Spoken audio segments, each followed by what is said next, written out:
আল্লাহ বলছেন, যদি আমি তাদেরকে মাক্কান্নাহুম ফিল আরদ, পৃথিবীর কোন ভূখণ্ডে ক্ষমতা দেই, তখন তারা সর্বপ্রথম যেই কাজ করবে সেই কাজটা হলো আকামুস সালাত, তারা নামাজ কায়েম করবে। এটা ঠিক বলার কিছু নাই, এটা আল্লাহর কথা।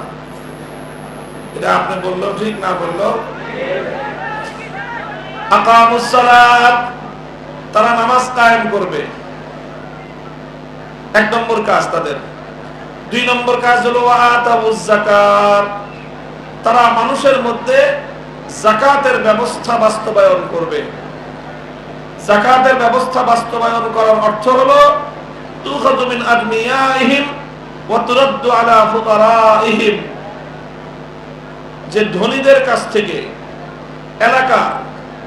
এলাকার ধনীদের কাছ থেকে যাকাত উসুল করা হবে, ওই এলাকার দরিদ্রদের মধ্যে যাকাত বন্টন করে দেওয়া হবে। এইভাবে যাকাত ব্যবস্থা রাষ্ট্রীয়ভাবে তারা বাস্তবায়ন করবে। এটা হলো তাদের কয় নম্বর কাজ? এই মনে রাখতে হবে, খালি ওয়াজ শুনবেন মনে রাখবেন না সেটা হবে না, কথাগুলো মনে রাখতে হবে ইনশাআল্লাহ। কথা ঠিক আছে? এক নম্বর কাজ কি? নামাজ কায়েম করবে। কি করবে? দুই নম্বর কাজ কি? যাকাত বাস্তবায়ন করবে। শুধু নিজে যাকাত দিবে তা নয়, ক্ষমতাসীনরা শুধু নিজেরা যাকাত দিবে ব্যাপারটা শুধু এতটুকু নয়। নিজে নিজে যাকাত দেওয়া এটা তো প্রত্যেক মুমিনের নিজের দায়িত্ব, কিন্তু রাষ্ট্রের দায়িত্ব কি? মুসলমানরা সরকার গঠন করতে পারলে, মুসলমানরা ক্ষমতা পেলে সেই সরকার কি করবে? আতাউজ যাকাত, তারা যাকাত ব্যবস্থা বাস্তবায়ন করবে। যাকাত ব্যবস্থা বাস্তবায়নের অর্থ হলো যাদের উপর যাকাত ফরজ হয় সকল ধনীদের কাছ থেকে তারা যাকাত উসুল করবে। সকল ধনীদের কাছ থেকে যাকাত উসুল করবে, যাকাত আদায় করে উসুল করে সেটা দরিদ্রদের মধ্যে বন্টন করে দিবে। এটা হলো সরকারের দায়িত্ব। ইসলামী রাষ্ট্র প্রতিষ্ঠিত হলে সেই রাষ্ট্রপ্রধানের দায়িত্ব হলো এটা। কয়টা গেল? কয়টা গেল? নামাজ কায়েম করা, যাকাত বাস্তবায়ন করা। তিন নম্বর কাজ হলো ওয়া আমারু বিল মারুফ, তারা সমাজে প্রত্যেকটা মানুষকে সৎ কাজের আদেশ দিবে। সৎ কাজের ওয়া নাহাউ আনিল মুনকার। চার নম্বর দায়িত্ব হলো তারা যাবতীয় অন্যায় শরীয়ত বিরোধী কাজ করতে মানুষকে নিষেধ করবে, বাধা দিবে। কোন অন্যায় কাজ চলবে না, যেই কাজ শরীয়ত এলাও করে না, যেই কাজ কোরআন সুন্নাহ অনুমোদন করে না, সেই কাজ রাষ্ট্রের কোথাও হতে দিবে না।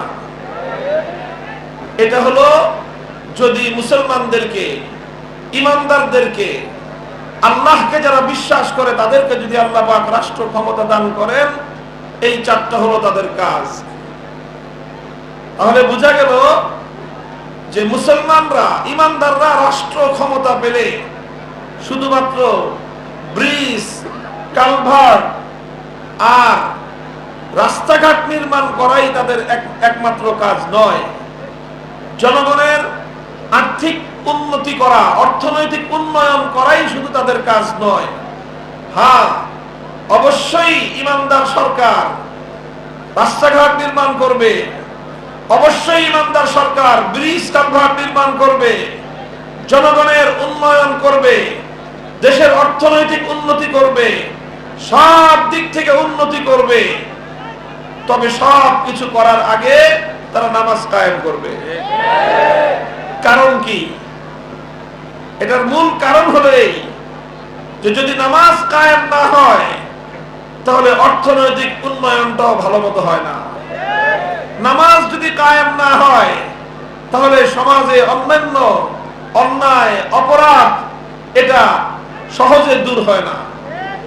খলিফাতুল মুসলিমিন ওমর ফারুক রাদিয়াল্লাহু তাআলা আনহু, তিনি যখন খলিফা, অর্ধ জাহানে অনেক শাসক তিনি নিয়োগ দিয়েছিলেন।